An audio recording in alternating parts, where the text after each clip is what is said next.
Hey there. Oh my goodness. What's up next? Susan Strauss, storytelling. One of my all-time favorite things in the world, really, seriously, is to listen to other people tell stories. I'm a storyteller too. So here she comes, live, directly to you with a bunch of wolf stories. Everybody ready? Let's go.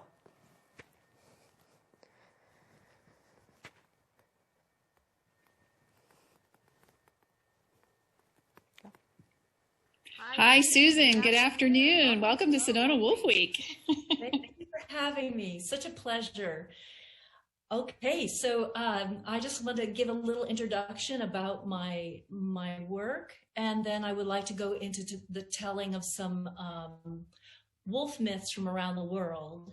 So just for people who are not familiar with what I do, I've been working with natural history, storytelling, that's true and scientific stories and mythic stories since 1979. I've performed and given training workshops for national parks and museums, and botanical gardens and aquarium throughout the world. I've written 4 books, including a book on coyote stories and a book of wolf myths, and a book called The Passionate Fact, which is about a story way of revealing science. And I'm working on a new book this spring on botanical stories. I became interested in wolves when I was 16 years old, when I read about Dr. David Meach's research on the wolf, and I've been in love with them ever since. Most people who are wolf lovers and people who are not wolf lovers have no idea that prior to Little Red Riding Hood, the wolf had a very noble and distinguished place in world mythology. So let's start. Here from the Norse tradition. In the long ago time, the Asir gods took 2 children, Skoll and Mani, and sent them up into the sky. Skoll and Mani they carried in a chariot behind them, the sun and the moon. For their father bragged about their beauty all the time, that the Asir gods gave them a task to do. At first, Skoll and Mani, they wandered where they would in the sky. But their wanderings came into a counting of days and years, when Gulveig, the hag of death, became tired of listening to their fathers bragging, and she sent her 2 wolves, Skoll and Hati, up into the sky to chase the sun and the moon.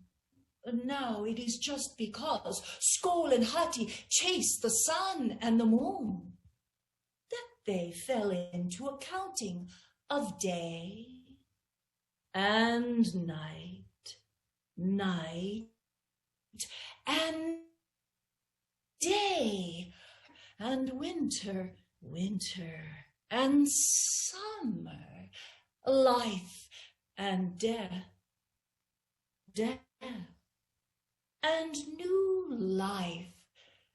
And all of life began to move. And so it was that the salmon and trout swam up sweet streams. For the elk and the deer were fleet on their feet. The mouse was quick to its hole. All because the wolf was at their heels. And all life began to move. I had a friend long ago named Jean Half Moon.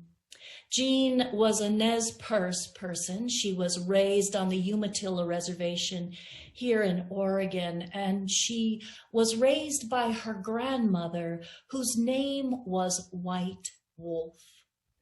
Jean and I spoke a bit about the wolf, for she loved the wolf. Most Nez Perce, part of the culture in the Nez Perce people is to honor the wolf as a teacher and a relative. And Jean said that when she was a young child, she was taken from her grandmother and sent to Bureau of Indian Affairs boarding schools where she had to forget her Indian ways. She said it was the first time she ever came into contact with the story Little Red Riding Hood. And she said to herself, no, that's not the way wolves are. They are like we are. They live together in big families, and they take care of each other. Here is a story from Japan. Long ago in Japan, there was a very wealthy merchant, and he had a fine daughter whose name was Akiko. Now, Akiko was hardworking. She helped her father by greeting all of the customers, and always, if there was a beggar, she would bring him a bowl of soup with rice. But as fortune would have it, why, Akiko's mother grew ill and passed from the world. The merchant took a new wife, and the new wife, why, she had a sharp tongue, and envy streamed throughout her soul. She was somehow jealous of Akiko, and at night she would complain to her husband, Akiko, she gives everything away. Maybe she wouldn't do that if it was her money. You will see, she gives every lost soul a bowl of rice and soup. You will see, your customers will not want to see those beggars near the store, and they will take their business elsewhere. The angry wife, why, she set tasks upon tasks so that Akiko could never finish her work. And then one day, why, her envy found a way to express itself. It's New Year's Day, and Akiko has cooked old rice. We shall have bad luck for the entire year. It was that day that the merchant sent his daughter out into the world to make her way. Oh, walking through the streets, Akiko was searching for a job in a home, arranging flowers, making beds. But the townspeople whispered behind her back, strange for a girl from such a family to be wandering like this. So strange, a girl from such a family. Why, something must be wrong. And when the light of day diminished, Akiko knocked on the door of an inn. Oh, please, sir, please, will you please give me a cup of soup with some rice? Here, I will give you my coat. Let me see that coat. How do I know it's worth a good coin? And the innkeeper shut the door on her. Now Akiko's thoughts became bright. Oh, maybe he will give me a job. Maybe I will have a place to sleep tonight. But as the cold nipped about her shoulders, she knocked again. Please, sir. You again? You beggars! Be gone with you! And Akiko was already running from her shame, running from the stares of the village people. She ran out into the forest. I will go to the wild, she said to herself. I will go, the wolves will swallow me as the people say they do. But when she came into the forest outside of the village, she was suddenly calm. It began to snow. Oh, she felt the cold all around her. Deep in the woods, she heard a low growl. She fell to her knees. "Please, wolf, swallow me up. End my miserable life." And the wolf jumped back and circled around her, sniffing at her. When she looked around, she saw she was surrounded by 5 or 6 of them. And the Alpha spoke. "We do not eat human beings, and you are certainly a human being." "What?" said Akiko. "What do you mean?" "Here," said the wolf. "When I look through my eyelashes, I can see if you are an animal or a human. Here, I'll give you 2. When you go back into the village, look through my eyelashes. Trust whatever someone tells you. Only through my eyelashes can you see the truth." And then the wolves gathered around Akiko. They kept her warm through the night, and she slept in peace among the whole pack of wolves. The next morning, she went to the middle of the village. It was the market day, and she set herself in the middle of the market. "Oh, look, here comes a woman dressed in a fine silk gown. And she's followed by servants. She must be a human being." But when Akiko looked through her eyelashes, why, she saw that this woman had the head of a hen. And she was busy hunting and pecking at each one of the stalls. And her servants, why, one had the head of a fish, and the other was scurrying back and forth as a mouse. "Oh," said Akiko. But then across the way, she saw a very stout gentleman. He stepped out into the market. Oh, he looks like a fine man. But when she looked through the eyelashes, why, she saw that he had the head of a pig. And he was snorting at everything. And behind him was a very finely dressed gentleman, but he had the head of a fox. And he was busy sneaking around, stealing things from this table and that. Are there no human beings in this village? But then she saw a woodcutter. He was hauling a huge supply of wood and left it there with a merchant. And when she looked through her eyelashes at him, she could see he was a man. When he left the marketplace, she followed him down the road. He turned and looked at her and said, You're following me like some ghost. Why do you follow me?" Well, Akiko told him her story, how she had nearly died, but that the wolves had taken her in and kept her warm and shared their food with her.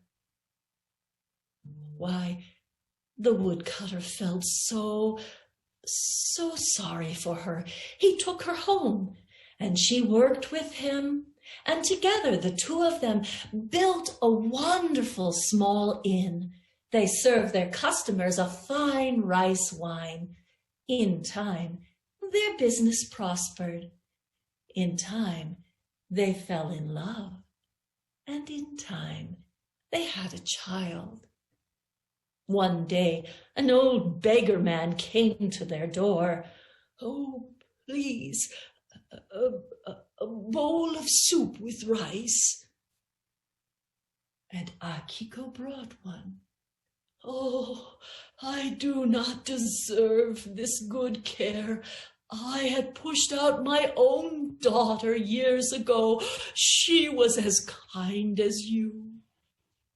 And this, of course, was Akiko's own father. She took him in and she told him how she had learned to survive. And the old man spent his days in happiness and in harmony, telling again and again to his grandchild the story of the wolf's eyelashes.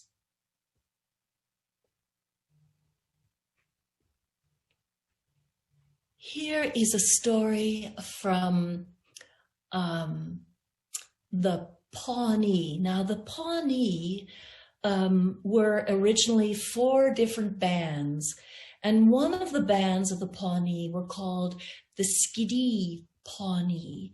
And Skidi Pawnee, of course, Pawnee, like many native names for themselves, mean the people.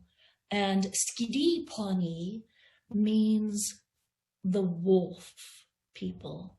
And this is their creation story of North America. It's extraordinarily beautiful.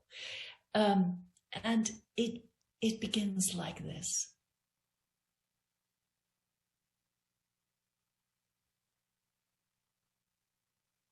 Before there was earth, before the first dawning, before there was even light, there was only Tiro, the great creating one. And Tiro was calling across the sky path. Tiro was calling the spirits of the sky path, the powers of the 4 directions, calling them all together in one great creation council.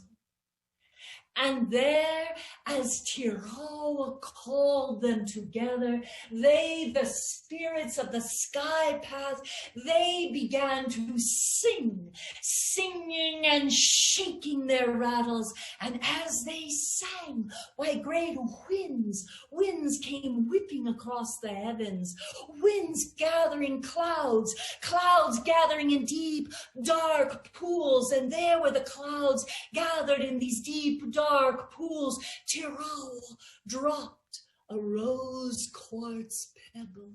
Easily it fell among the clouds, and then the lightning and thunder beings gathered and struck right into the rose quartz. The storm began to subside. The clouds dispersed, and below the creators of the sky path, there was a vast ocean.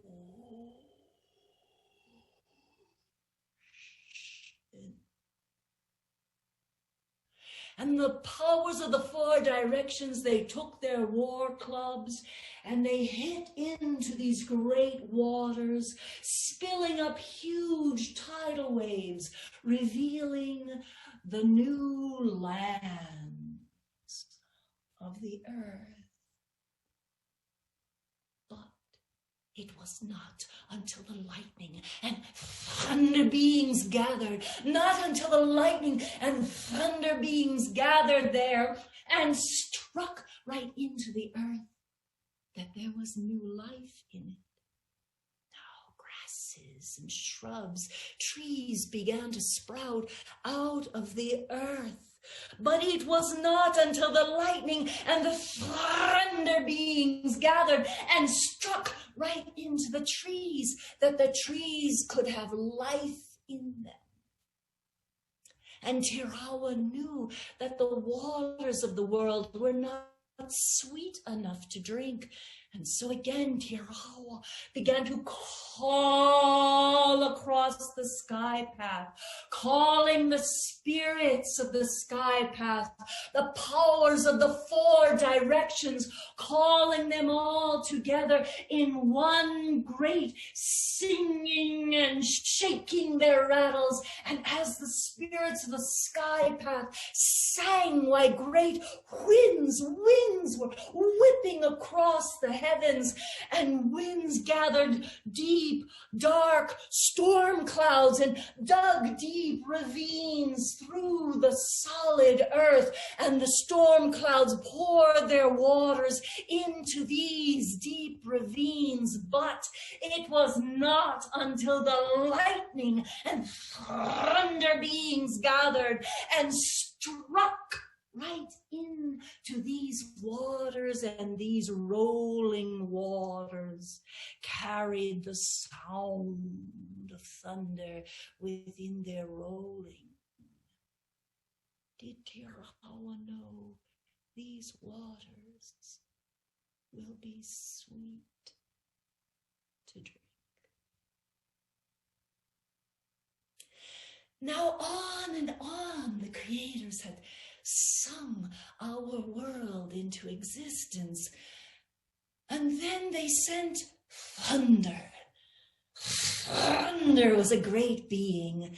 Thunder had taken a whirlwind sack and had gathered the spirits from the sky path, stars, and put them into this whirlwind sack. These star spirits would become the first human beings. And thunder carried them across his back. From a distant star, the wolf spirit watched all of creation, and the wolf sent itself down to the earth and began trekking upon the new land.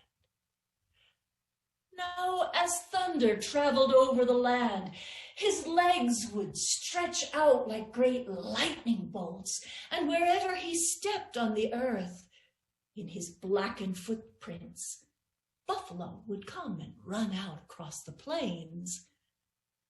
And all the while, the wolf was sniffing and following. At times, thunder would come down to the earth and set his whirlwind sack on the earth. And out would pile the first human beings that would set up their teepees and lodges, and others would go off and hunt buffalo. And then they would gather together and have a great feast and share the buffalo meat. And then thunder would suck them back up into his bag and carry them across his shoulder. And to the north and to the east and to the west he traveled, all the while the wolf was tracking in his steps. And at one point, thunder came to the front range of the Rocky Mountains. There he set his whirlwind sack up against the front range, and he took a little rest there. The wolf, seeing the sack, thinking there might be something to eat in it, he crept up to thunder, and he nipped at the sack. He nipped at it, pulled it out, and jumped back and carried the sack down into the south grasslands. Now the wolf had gone far into the south grasslands, and there when he dropped the sack, well, out piled all the human beings and set up their lodges, and others went off to hunt buffalo. And one old woman, thinking that the wolf was thunder in another form, she invited the wolf into her lodge. But those who had gone out hunting, why, there were no buffalo there. And they said, "Who is that animal in the old woman's lodge? Maybe that's an evil spirit. Why are there no buffalo here? It must be the fault of that animal." And they all piled into the old woman's lodge. They set their arrows into their bows, and they shot the wolf. The wolf dropped. They heard outside of their lodge such a gathering of winds.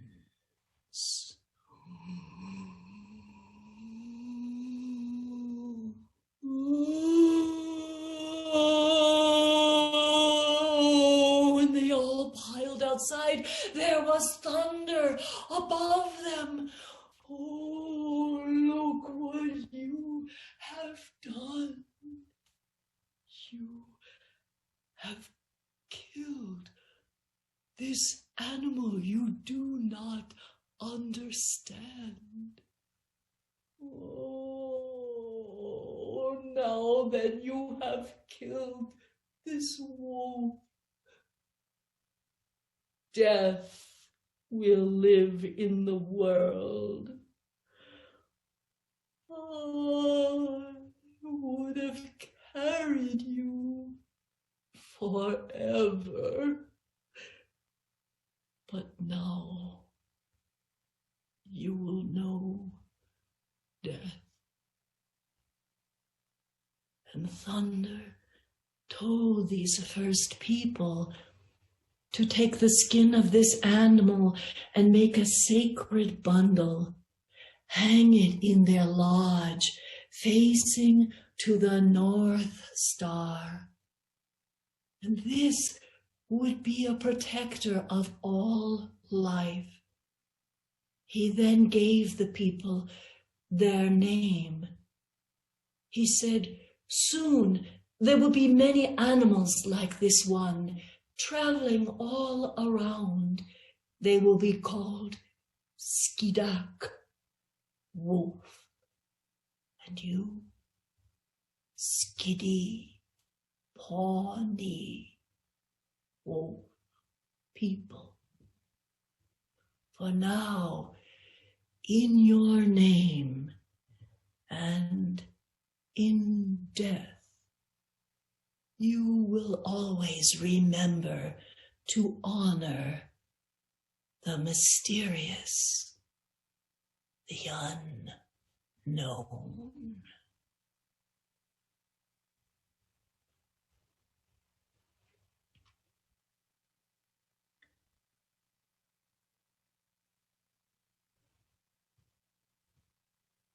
Okay, I like to give you one more story today, and this is from Russia. And there are many, many, many, many stories with the wolf in Russian folklore. And the wolf is almost always the character who comes to the hero of the story in the darkest, most desperate moment and brings the secret that the hero has been seeking. Here we go.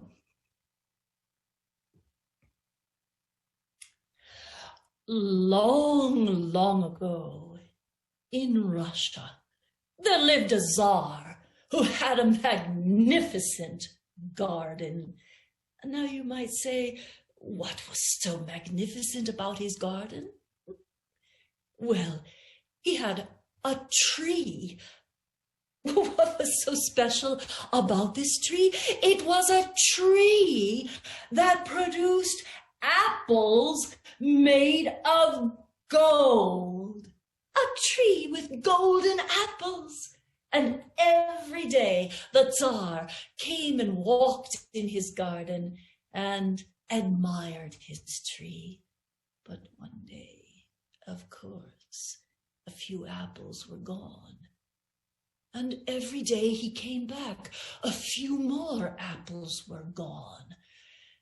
And in time, the worry became so terrible that the Tsar became ill and lay in his bed. Now the Tsar had 3 sons, and the 2 oldest sons said, "Father, Father, we will stay up all the night in the garden. We will catch that thief for you." And the 2 older sons, they did stay up all the night. But when the deepest, darkest hour of the night fell upon them, oh, their eyelids drooped and they fell asleep. The next morning, they came to their father. "Father, father, we stayed up all the night long. We are ready to swear. And we saw a thief nowhere." So young Ivan, the youngest son, said, "Father, I will go and stay the night." And so he did. And as the night grew dark, why, young Ivan had taken a bowl of water with him and threw it upon his face. And when the night grew even heavier upon his eyelids, he took 2 twigs, and he held his eyes open with those 2 twigs. And in the night, in the darkest moment of the night, why, all his hopes came ablaze. It was a bird, not a normal bird, a bird of fire. The Firebird flit and flew about the tree. Oh, the tree became so light it looked like the castle halls filled with 1,000 candles of light. And Ivan watched as the bird flit and flew about the tree. He leapt into the sky and snatched the tail feather from the bird just before it flew. Now he presented the very feather to his father. And the 2 older sons said, "We will go out on a journey, father. We will recover this Firebird for you." And of course, the 3 sons made ready their horse and went on their way. And whether the way was long or not, no one knows for sure. But as time went on, poor Ivan became tired. He tied up his horse, and there he took a rest. But when he woke up, his horse was gone. He went on foot. And whether the way was long or not, no one knows for sure. But he became tired again, and there he rested in the sweet, cool grass, when out of the woods came a wolf.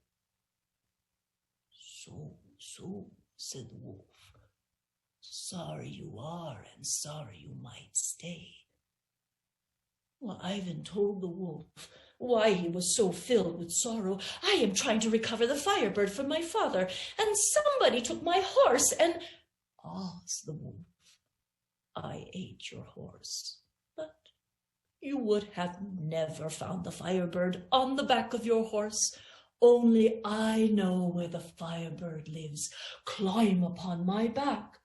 And Ivan climbed on the wolf's back, and the wolf leapt into the air. Oh my goodness, rivers and mountains and valleys passed by, and whole deep evergreen forests passed in the wink of an eye.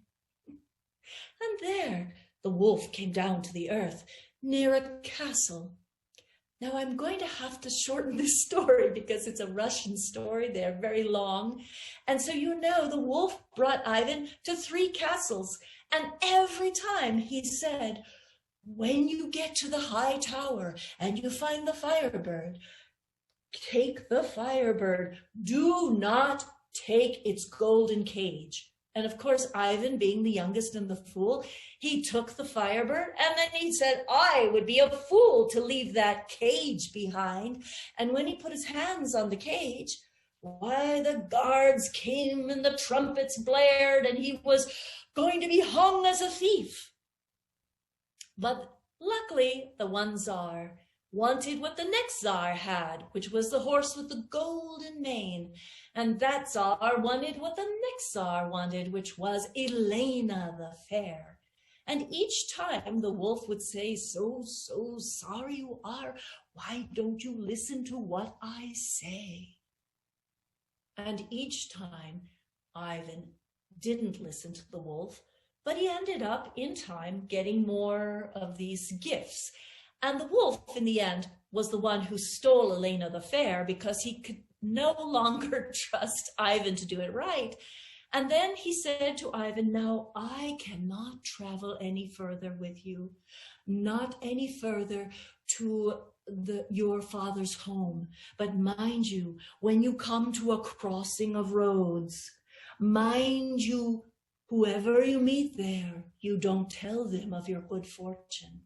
And of course, Ivan didn't listen to the wolf. And when he came to a crossing of roads, there came his two brothers. And he bragged about getting the Firebird and the horse with the golden mane. And Elena the fair was going to be his wife. And the two brothers, they killed Ivan and cut him into 100 pieces. And when the wolf saw the ravens flying around, he came to that place. Oh, said the wolf, sorry you are.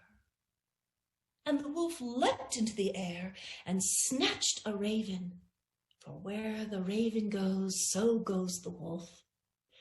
And he told the raven, bring me the waters of life and the waters of death. And the raven brought them. And the wolf poured the waters of life, and Ivan came together. The waters of death, and Ivan came together piece by piece by piece. And then the waters of life, and he came back to life. He said, I have had a long sleep. Now the wolf told him again, climb on my back. And the wolf ran circles around his brother.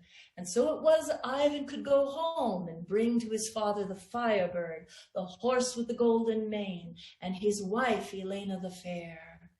And so ends the story of the Firebird. Okay. Wow, Susan. That was just amazing. Just give me a second to let in the interpreter for the hearing impaired. Okay. For the Q&A. They'll be coming in any second. There they come. Okay. Hi. Absolutely amazing. Absolutely amazing. So for those of you who may not know, Paula and I saw Susan perform at Speak for Wolves. Gosh, it feels like a million years now. The world has certainly changed since that day. Yes. Yes. And knew we absolutely needed to have you here at Sedona Wolf Week, so thank you. There's some comments coming in over the live stream, obviously all complimentary, and a beautiful one from Amaruk, okay, one of your biggest fans. And I'm going to just ad-lib it a little bit that you can do this here, the storytelling, via the limitations of Zoom, yet still transport us through the expressive mood and setting you create with your voice and physical gestures is further testament to your mastery. So how about that? Beautiful. Thank you. Absolutely. I hope it, yeah, thank you. Thank you, everyone. Thank you. Well, so I hope, it's I love to talk about the archetype of the wolf that I hope came through these stories a little bit. The wolf is a very serious archetype, and as we know from Carl Jung, the man who brought us a deeper understanding of archetype. Jung said that archetypes can ultimately never be explained. So we experience the archetype through these various, but we also experience the archetype of wolf through natural history of the wolf. Now, so I told you today the Akiko story from Japan, because there are many stories of she-wolves raising and being very devoted to their young. So the archetype of the family structure, the taking care of one another, this is something we observe in the biology of the wolf, and it's also stories today, and I have many, many more stories that I could share, and you'd see these patterns, this picture of the wolf again and again and again. The wolf is also connected to death. I think it's important to see that as the predator, as the one who lives close to death is also is also a carrier of great mystery and wisdom. And it's not death as a negative thing. Yes, yes. It's death, an aspect of life. Absolutely. You're freezing up just a tiny bit, but we're definitely hearing you. I wanted to pass along that the Apex Protection Project crew was all sitting and listening, and they all broke out into applause when you finished.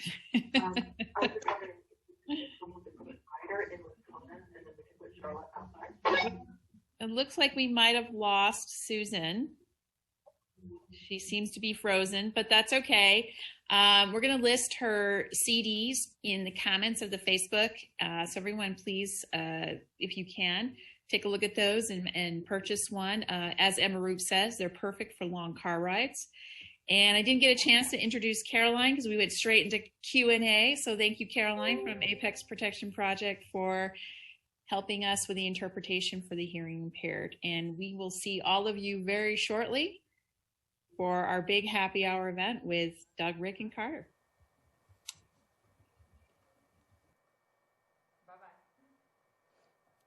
Hey everyone, wasn't that fantastic? I love storytelling. I said that before we came on, before Susan came on, and I'm saying it again. I was over here clapping and cheering and listening. It's something I grew up with. It's something that I do, and I aspire to be as eloquent and gorgeous as Susan and your storytelling. Thank you for bringing that to us. And of course, sharing some incredibly positive wolf stories and parables. It seems like we have grown up without those here. So it's nice to know that there are positive stories that have been passed down from generation to generation. Thank you, Susan. Okay, so up next at 3:45 Pacific time is going to be another check-in with the Apex Protection Project Ambassador Pack. These little pieces are perfect for Sedona Wolf Week. We want to know more about the wolf dogs. We definitely want to know more about what the inside workings of a well-run rescue looks like. So thank you for doing that. I want to push again this incredible solid silver jewelry. 100% of the proceeds come to Sedona Wolf Week and are split equally between Plan B to Save Wolves and the Apex Protection Project. There are multiple styles available. Each piece is incredibly heavy. The earrings aren't heavy, they're light, but like these pendants are pretty weighty. So please go over to the SedonaWolfWeek.org/shop and check out the necklaces, the t-shirts, the hats, all of the items that are on there, and purchase. It helps us keep moving forward. It helps this event get bigger and bigger every year and better every year. And then on the silent auction, for all of you wolf lovers that are out there, there's a wolf lovers basket. Like, how does it get any better than that? If you love wolves, we've got a whole basket just for you. It's like a no-brainer. Start bidding. There's stuff from Plan B, there's stuff from Apex, there's books, there's cups, and then there's another basket in the auction that showed up, and this, I love a good evening with a puzzle and maybe a nice warm drink in front of the fireplace. And it's kind of another wolf lover's basket. It has some drinks to make some hot toddies or tea. It has some puzzle involved, cups. It's a perfect stay-at-home, have an inside date night when it's cold outside. It's one of those perfect setups for your at-home time. Like, I would use it as a date night. I love puzzles. So please bid. Please keep going over to the silent auction. Please keep sharing, commenting, asking questions. We will be back at 3:45 with the Apex Protection Project. Thank you.